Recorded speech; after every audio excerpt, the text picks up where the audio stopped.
Now, what is the KRA solution to terrorism? The solution to terrorism, we have it. First of all, I would like to Kenyan people to go and read our website. All our manifesto is very clear. It speaks for itself. We believe in arming to issue every Kenyan from the 16 years to 75 with guns. Go to socialist countries. You can't see this terrorism in socialist countries. Cuba, Russia. People are armed to the teeth. Even in Tanzania, your neighbor there, you don't see a terrorism there because huwezi kuja hapo kujiringa vile wa Kenya wanajiringa. Mimi mwanajeshi wa saa ngapi? We shall arm every Kenya. So nobody will penetrate, no traitor, no terrorist will attack Kenya. Once we are in power, we love you. We know how to defend people, how to defend our borders, how to raise the standard living of our people. Mr. Ngatia, you have talked about arming the youth as a way of controlling terrorism. But how can you just give the youth guns?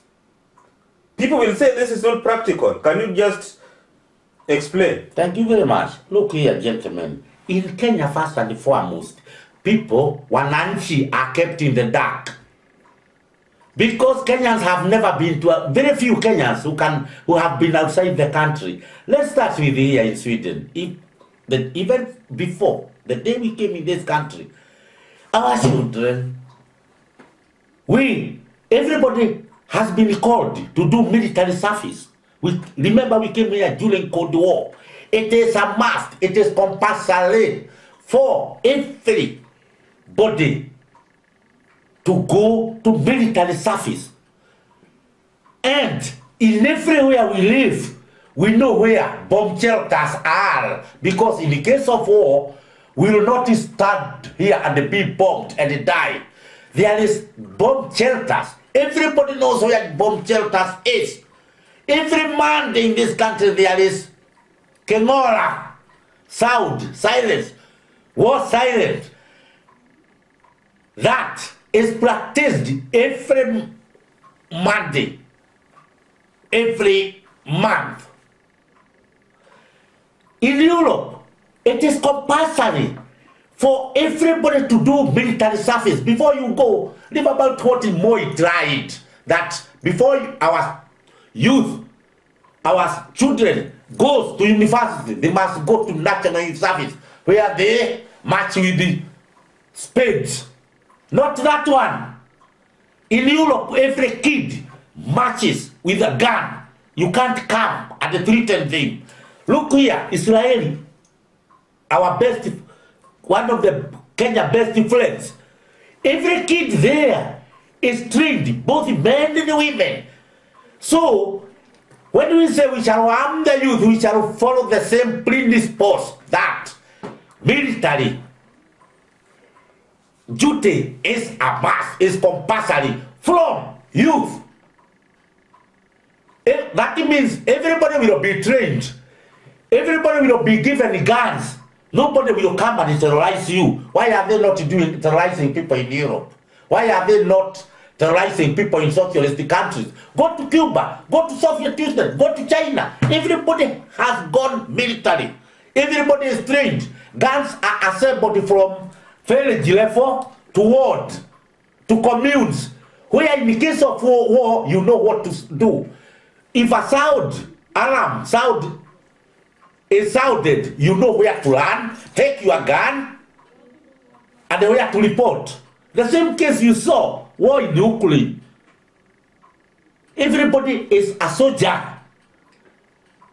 Not like in Kenya, because capitalism system, like in Kenya, fears to arm the wananchi because they think once you are armed, you will overthrow the government. Kenya government has failed to tell Kenya's people the truth. We are ruled Kenya is ruled by deception. Wakora wale. Kwa hivyo, when we say we shall harm everybody, nobody will come and threaten you because a soldier, an armed soldier who have gone through a net, and we shall open, mind you, we shall open so many places. Now, it is officially known that Kenya has about 30,000 soldiers. Don't you think that they can provide security? They cannot. What is 30,000 among over 40 millions? If you do global mathematics, one soldier must be forced to guard 1,300. It can't happen. That cannot work. That is very wrong. That's a wrong ratio. Ask even the United Nations, the number of police. But we cannot, again, employ criminals through corruption simply because Uhuru wants that way. Remember, even the Inspector General of Police is handpicked because he lacks qualifications. He passed, he was forced to be picked because he went through the system, the corrupt system. But the man cannot even talk, cannot explain himself. He was handpicked just to play, to make sure Luto and his party and the Wanandis are in the Uhuru government. The man is corrupt. I mean, Inspector of Police Boynet is a handpicked man. The man is not qualified at all. There are many qualified Kenyans who could take over from him, but because of corruption, nepotism, clanism, he was handpicked. He is not fit to lead Kenya. He is not ready to be our police commissioner. So in short, you are saying that unless the government is ready to arm able-bodied youth, no Kenyan is going to have security. Yes, this, whatever the precautions or measures they are taking cannot work because these people are corrupt. Look, what the mass media is writing about Duale, a criminal, a mandala, a government attack dog, playing Abunuasi tactics. There will never be peace as long as the system is corrupt. And we have criminals as leaders in that country. Nevertheless, we are going to be attacked again and again.